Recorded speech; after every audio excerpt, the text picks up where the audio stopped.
através dos tempos. Apertem seus cintos, pois vamos fazer uma viagem. Uma viagem pela fabulosa história da contabilidade.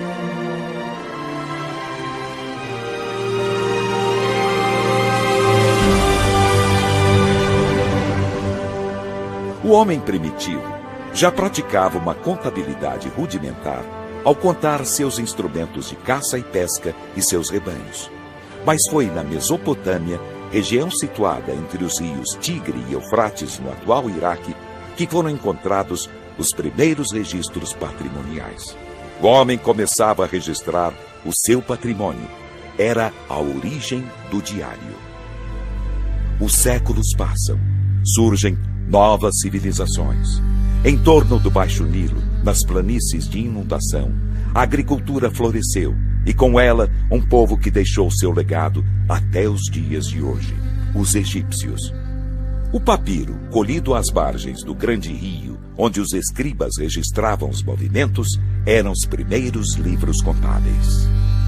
Dos portos de Tiro e Sidom, os fenícios navegavam pelo Mediterrâneo, expandindo sua rede de comércio. Foram eles os primeiros a desenvolver as trocas em bases monetárias e simplificaram os registros por símbolos. Da Península Itálica vieram os romanos.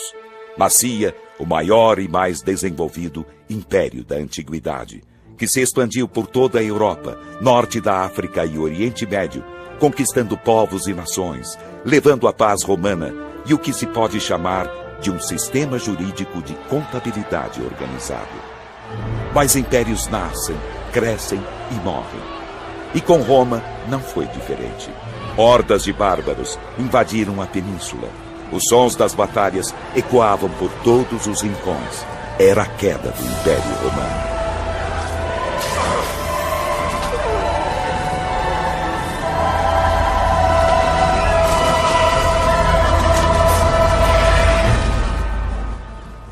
O tempo não para. Vamos continuar a nossa viagem. Vamos avançar alguns séculos. Vamos para o final da Idade Média e para o Renascimento.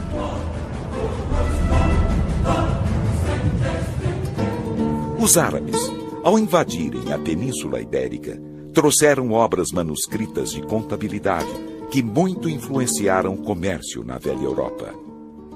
Comércio este que floresceu nas cidades italianas de Veneza, Gênova, Florença e Pisa.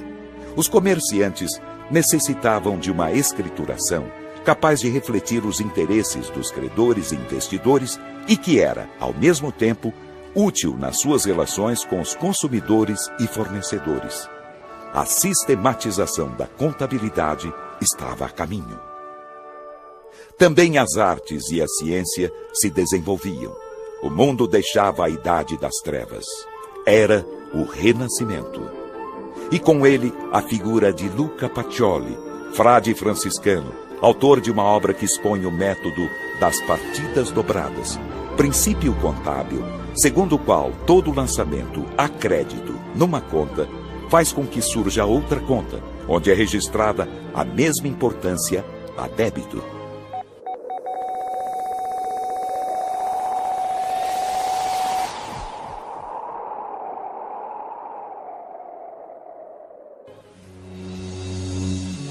Agora, estamos no ano de 1500.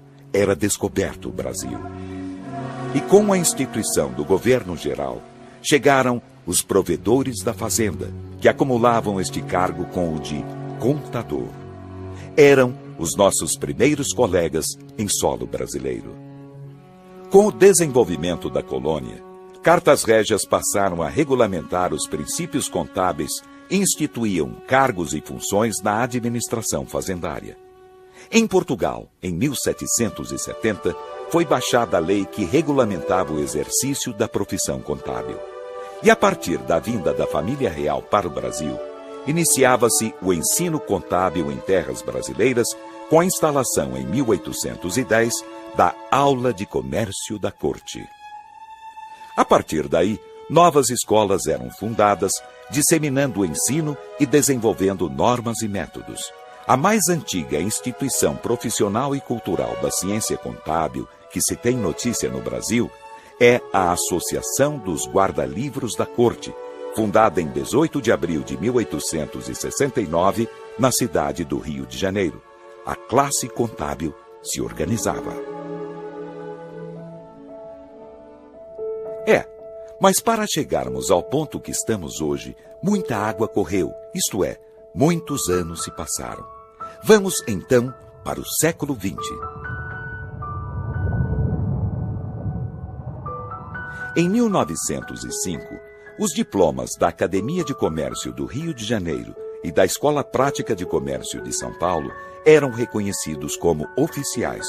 De lá para cá, observa-se uma história de lutas, com a fundação de associações profissionais, sindicatos e institutos.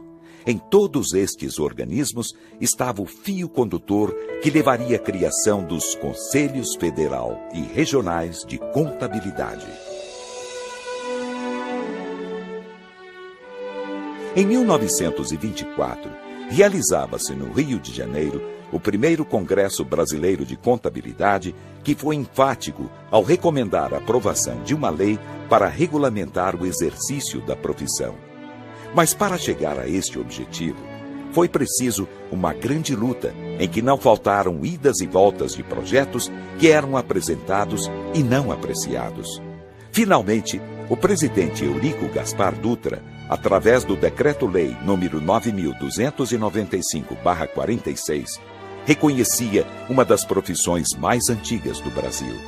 Devemos tudo isto à tenacidade de homens como o professor Francisco Dáurea, o professor Frederico Hermann, o senador João Lira, o professor Hilário Franco e outros que, com seu trabalho incansável, ajudaram a consolidar a profissão.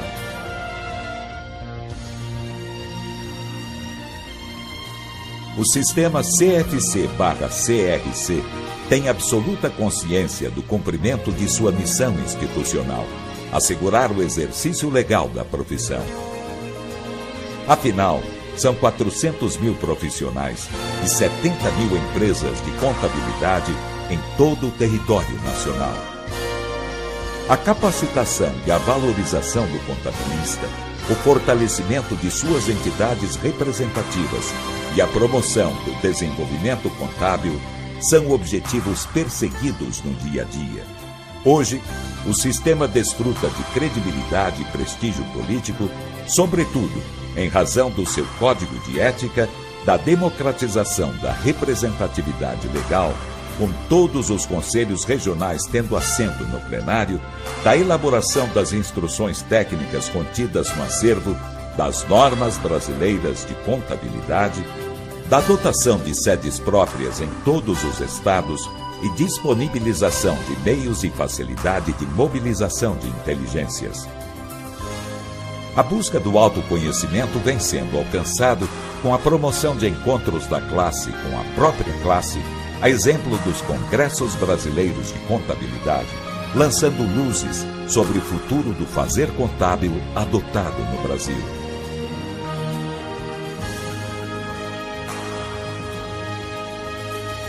E daí em diante, segue concretizando uma a uma cada conquista, na sua inarredável determinação de construir um futuro sempre melhor para a classe contábil, para o bem da sociedade brasileira em sintonia com a humanidade.